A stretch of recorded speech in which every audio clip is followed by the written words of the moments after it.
যারা বলেন যে বাবার বাড়িতে মেয়েরা রাজকন্যা আর শ্বশুর বাড়িতে দাসী, শ্বশুর বাড়ির ভাতের অনেক দাম, কিসের উপর ভিত্তি করে বাবার বাড়িতে রাজকন্যা বলেন জানি না।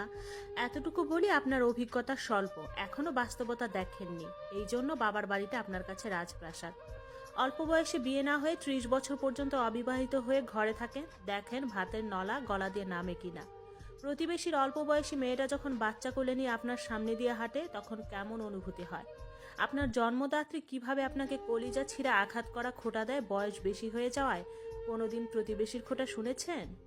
ডিভোর্সি মেয়ের অবস্থা দেখবেন, জামাই বাড়িতে অশান্তি হোক সবাই বলবে চলে আসো, আমরা আছি। 2 দিন বাপের হোটেলে খেয়ে দেখেন, গলা টেনেও সেই ভাত নিতে পারবেন না। আপনি যে আদরের কন্যা, দেখেন আপনার কিং বাবা আর কুইন মা উঠতে বসতে কিভাবে খোঁটা দেয়। আর যদি ভাইয়ের হোটেলে খান, ওইটা ভাত মনে হবে না, বিষ মনে হবে। আর আপনি যদি কালো হন, আর কি বলবো, জন্মের পর থেকেই শুনবেন আপনার কোনো গুণ এই সমাজ দেখবে না। তাই আপনি যতই বলেন না কেন বাবার রাজকন্যা আপনি, আসলে কি তা এখনো জানেন না। সবকিছুর একটা নির্দিষ্ট সময় পর্যন্ত মূল্য থাকে, হোক সেটা মানুষ কিংবা পণ্য। মেয়েদের যদি জামাই বাড়িতে সুখ না হয়, তাহলে বাপের বাড়িতেও সুখ নাই। বাপের বাড়িতে বিয়ের আগে কিছু বছরে কেবল মেয়েরা রাজকন্যা হয়ে থাকে, তারপর এদের দিকে কেউ ফিরেও তাকায় না।